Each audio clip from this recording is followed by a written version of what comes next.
മാസങ്ങൾക്ക് മുൻപ് കളഞ്ഞുപോയ സ്വർണ്ണക്കമ്മൽ ഉടമസ്ഥന് തിരിച്ചു നൽകി തൊഴിലുറപ്പ് തൊഴിലാളികൾ. എടനീരിലെ സുബൈദയുടെ നഷ്ടപ്പെട്ട സ്വർണ്ണക്കമ്മലാണ് ജോലി ചെയ്യുന്നതിനിടെ തൊഴിലുറപ്പ് തൊഴിലാളികൾക്ക് ലഭിച്ചത്. ഉടൻ തന്നെ ഇവർ ഇത് സുബൈദയ്ക്ക് കൈമാറുകയായിരുന്നു. नीले नीले अंबर पर चांद जब आए, प्यार बरसाए, हमको तरसाए, ऐसा कोई साथी हो प्यास दिल की बुझा जाए.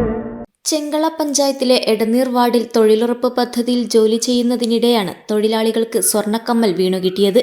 സ്വർണ്ണവില കുത്തനെ ഉയർന്ന ഈ സാഹചര്യത്തിൽ സ്വർണ്ണക്കമ്മൽ നഷ്ടപ്പെട്ടതു മുതൽ സങ്കടപ്പെട്ടിരിക്കുകയായിരുന്നു ഉടമസ്ഥയായ സുബൈദ. യാദൃശ്ചികമായാണ് തൊഴിലുറപ്പ് തൊഴിലാളികൾക്ക് ജോലി ചെയ്യുന്നതിനിടെ ഈ സ്വർണ്ണക്കമ്മൽ കിട്ടിയത്. ഉടനെ തന്നെ സ്ഥലത്തിന്റെ ഉടമയെ അറിയിക്കുകയും അത് 9 മാസങ്ങൾക്ക് മുൻപ് കാണാതെ പോയ കമ്മലാണെന്ന് സ്ഥിരീകരിച്ചതിനു ശേഷം തൊഴിലാളികൾ ഉടമയ്ക്ക് തിരികെ നൽകുകയുമായിരുന്നു. കിട്ടില്ല എന്ന് കരുതി അന്വേഷണം അവസാനിപ്പിച്ച് വിഷമത്തിലിരിക്കുമ്പോഴാണ് സുബൈദയുടെ മുന്നിൽ ഭാഗ്യദേവത തൊഴിലുറപ്പ് തൊഴിലാളികളുടെ രൂപത്തിൽ വന്നത്. കളഞ്ഞുപോയ സ്വർണ്ണാഭരണം തിരികെ കിട്ടിയ സന്തോഷത്തിലാണ് സുബൈദ ഇപ്പോൾ. News bureau, Kasaragod.